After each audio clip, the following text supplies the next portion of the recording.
আজকে কিন্তু মোবাইলের যে ব্যবসায়ীরা রয়েছে তারা কিন্তু মোবাইল ফোনের সমস্ত দোকান বন্ধ ঘোষণা করে কিন্তু রাজপথে চলে এসেছে। আপনারা দেখতে পাচ্ছেন যে বসুন্ধরার সামনে, হোটেল ইন্টারন্যাশনালের সামনে কিন্তু তাদের মানববন্ধন চলছে।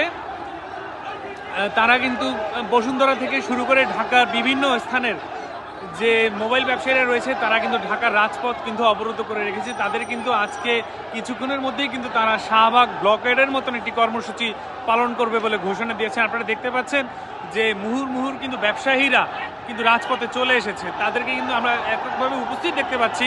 এবং আপনারা দেখতে পাচ্ছেন যে বসুন্ধরার সামনে কিংবা হোটেল ইন্টারন্যাশনালের সামনে যে রাস্তাটি রয়েছে, রাস্তা কিন্তু পুরোপুরি ব্লক মোবাইল ব্যবসায়ীদের কারণে। আপনারা দেখতেই পাচ্ছেন, আমি দেখানোর চেষ্টা করছি যে দুই দিক থেকে কিন্তু মিছিল এসে এখানে উপস্থিতি হয়েছে।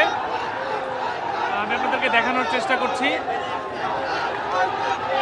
সব দিকের কিন্তু গাড়ি চলাচল কিন্তু আপাতত বন্ধ রয়েছে।